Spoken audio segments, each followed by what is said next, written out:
Sitting in my closet is a beige knitted oversized chunky sweater with an embroidered tag that reads Ruth in cursive, my great-grandmother's name. 60 years later, the imperfect knitting and thick soft wool sits heavy on my body, carrying memories of my mother and my aunt every time I wear it. Creating quality clothing pieces with the art of craftsmanship makes clothes last and makes them hold more value than just to be thrown in our landfills.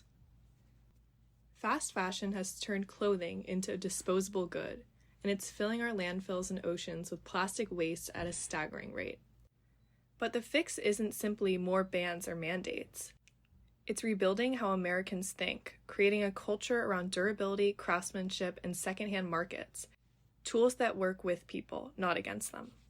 Fast fashion refers to cheap imported clothing, mainly produced with synthetic plastic-based fibers such as polyester and acrylic, and these fabrics are responsible for more than 60% of global apparel purchases.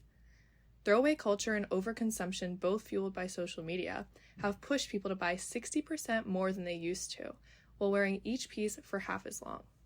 This result shows up directly in our landfills, as the average consumer now discards 70 pounds of clothing a year, triple what it was in 2000.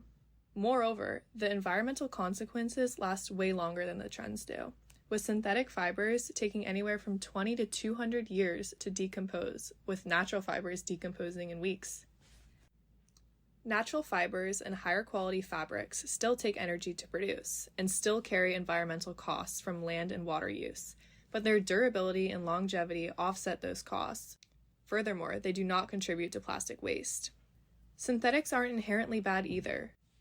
Technology has allowed us to add tear resistance, water resistance, and quick-dry properties that widely available natural fibers can't replicate. Identifying the intent of use of synthetics is crucial, as companies often choose synthetic blends simply because they're cheaper to produce. Without providing any user benefits, these blends create waste that lingers in landfills unnecessarily. Synthetic fibers do not just linger in landfills, but they linger in our water. About 35% of all microplastics in the ocean come from washing synthetic textiles, releasing 1.2 million tons of microplastics into the environment annually. The most environmentally effective way to deal with synthetic fabrics already manufactured is to promote fashion circularity, which refers to the idea that if you are done with an item, it doesn't become waste. It re-enters the economy through resale, renting, swapping, or recycling. Mass TikTok shop and Shein orders, shipped in bulk from China, have made shiny synthetic fabrics the default uniform nationwide. A cultural shift must occur to preserve American craftsmanship, quality of clothing, and our environment.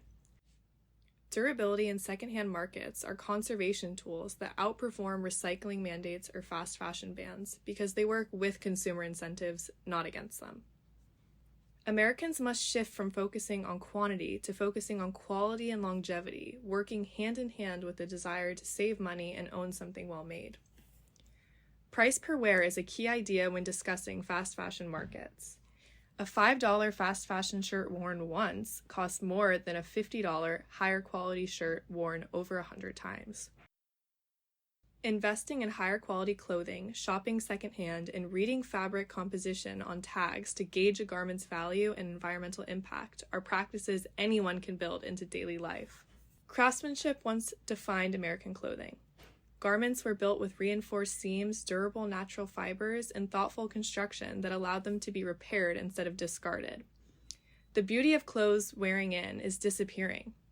A pair of 100% cotton rigid denim jeans would slowly fade, soften, and mold to its owner's body, becoming more personal with every year of wear.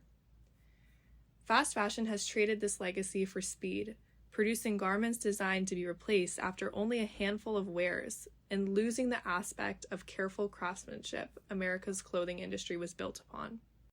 Yet the rising popularity of secondhand clothing and vintage clothing shows that consumers still value quality and longevity. By choosing well-made garments from previous generations, Americans are creating demand for craftsmanship and signaling to the market that durability is worth investing in. Taking a conservative approach to fashion, buying less, choosing quality natural fibers, and utilizing a closed-loop system by prioritizing secondhand clothing and mending will dramatically decrease landfill waste and start a new wave of fashion thinking at a time when media and advertisements are actively pushing the fast fashion system. Buy less, buy well made, save the art of craftsmanship, and let secondhand and mending be the first response, not the last resort. Let your clothes have a story. An article of clothing getting passed down is a beautiful thing. Patches and jeans tell stories. Resold shoes hold memories of everywhere you've walked. Buying secondhand is something truly beautiful, and it's even better when the piece was made with the American tradition of craftsmanship. I look to pass down my great-grandma's sweater to my children. And 60 years from now, I hope my great-grandchildren wear my clothes the same way I wear Ruth's sweater today. Worn in, mended, and still carrying a story. If you enjoyed this piece, follow the Bully Pulpit on Substack and ACC National on all other social media platforms. Join us in the arena, building the conservative environmental movement.